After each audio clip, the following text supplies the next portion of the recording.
My last question before the break, Professor Plum, was this: if you file at age 66 and your spouse is 62, let's say, you're taking yours, your spouse is now taking spousal benefits off of you, and 6 months later you say, yeah, I'm going to suspend. Now, my benefits are suspended.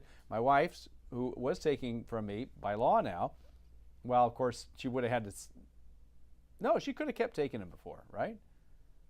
She could have, because when you that was the advantage of the file and suspend. Right, but by now, as the new law goes, her benefit stops now as well. If I suspend after April 30th of 2016, so we're going into the new. We're going into the new rules will be yes. When you suspend your benefit, anybody who's receiving a benefit from your work record also gets suspended. Kids, spouses, ex-spouses. That's the way it's currently written.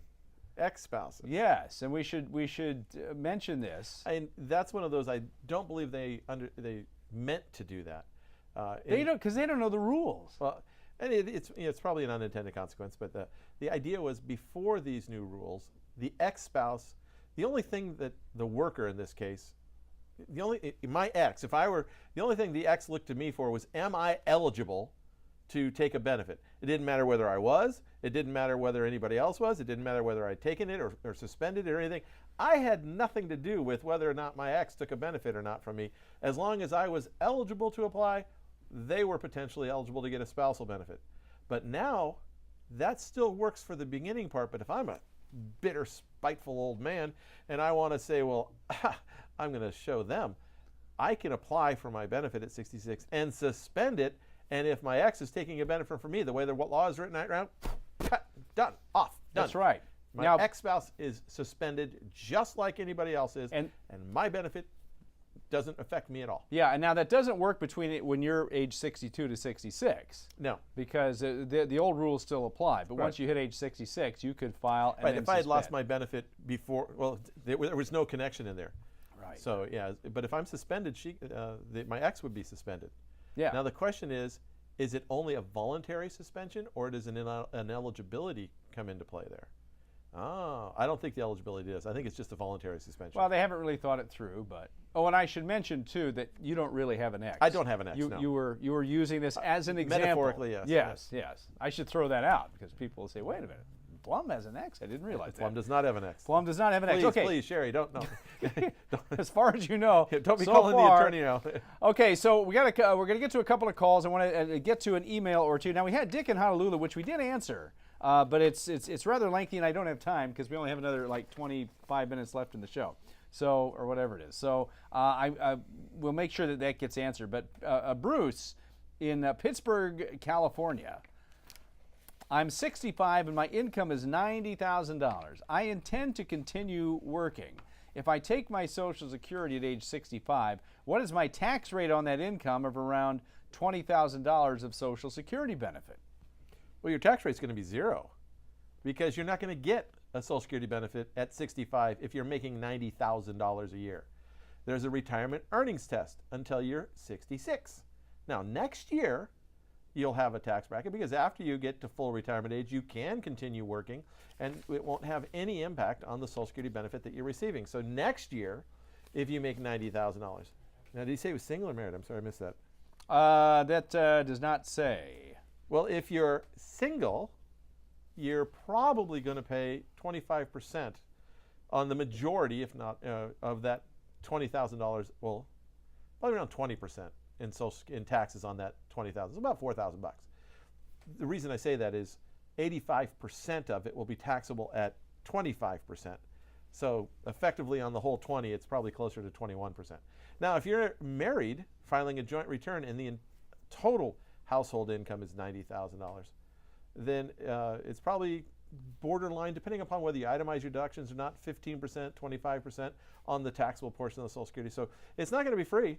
It's going to be in that, probably average 20-ish% bracket area, between the 15 and the 25. So it's not going to be free. But the issue is 65. 65, you're going to have to give it all back, because if you are under full retirement age for every month of the year, and you continue working, and you apply and are receiving a Social Security benefit, you start losing that benefit once you get past just shy of $16,000 of earned income. You said you're making $90,000 of income, which is way over $16,000. You lose $1 of benefits for every $2 over the threshold. So if we're at, call it $16,000 and you're making $90,000, you got $74,000 over the threshold. That means that $37,000 of Social Security that you would be eliminated. And that is impossible to have that much at 65. So you would have lost it all. You're not going to get it all. And if you do get it, they're going to ask for it back. And the problem is, if you do get it, you will be taxed on it this year. And when you pay it back, you're going to have to then try to figure out a way. There is a formula for recouping the taxes that you paid in it this year because you weren't eligible for the receipt. And you had to pay it all back. Not the after-tax component, all of it. So if they gave you 20 and you were ineligible for the 20, you're going to have to pay the whole 20 back. And figure out a way to get your tax dollars back. And there is a way to do it. It's a formula, and it's why CPAs have jobs. I don't want it. I don't want to do it. It's mind-boggling. Thank heavens there's tax preparers that can do that formula for you. And there are people that actually like to do that. There are people that actually enjoy the forms. They enjoy going in and filling these things out and telling you which form is which. Understanding how tax code works. Yeah, but do you I'm really kind want of a sicko that way. Do you really want to? But I don't want that one. I've looked at that form and said, oh, please. No. Have somebody else do it. That's a graduate course. That's paperwork. Okay, now if you want to call us, I mentioned the phone number. You can call us live, but there is a hotline, a Social Security hotline. At 800-838-0483, and it's probably somewhere there. And there it's on screen too. And it's also at wealthed.com. You can call that, and you can leave a recorded question. Give us as much detail as you can on your question, and then we will play it back on the next program. And that's what we do. In fact, that's what we're doing here for Tina in Maple Heights, Ohio. My question is, if you are, first of all, what is the full retirement age, or at what age can you file for your Social Security? That's my first question. My second question is, you are getting a pension. Again, what is the full retirement age to file for your Social Security? Or could you get your pension as well as your Social Security? I do know that if you file early, you only get a partial benefit for your Social Security. And this is my last question. Can you file for Social Security and Medicare at the same time, or is it one or the other? Thank you. Okay, well, full retirement age is currently 66. However, for people that were born in 1955 or later, the full retirement age is moving up. And so it's moving up by 2 months for every year, 55, 56. And if you were born in 1960 or later, the full retirement age is 67. Now, pensions generally are separate from Social Security. And so if you worked for a company and you've received a pension and you've been paying into Social Security all this time, you're going to get both. And they're two separate questions. When do you get your pension? When do you get your Social Security? And that has to do with how do you want to plan your life. Now, if your pension is from a job where you did not pay into the Social Security system. You work for a city or a municipality, a state government, somewhere where you are not paying into Social Security, but at different times through your working life, you also worked in the private sector and worked and paid into Social Security and have earned a Social Security benefit. Now you've got some issues with a reduced Social Security benefit once you do start receiving your pension from work not covered by Social Security. So we'd have to know where the pension is coming from to determine how much of an impact, if any, it will have on the Social Security benefit that you receive. You can file for Social Security as early as 62. Your full retirement age is where they calculate your benefit.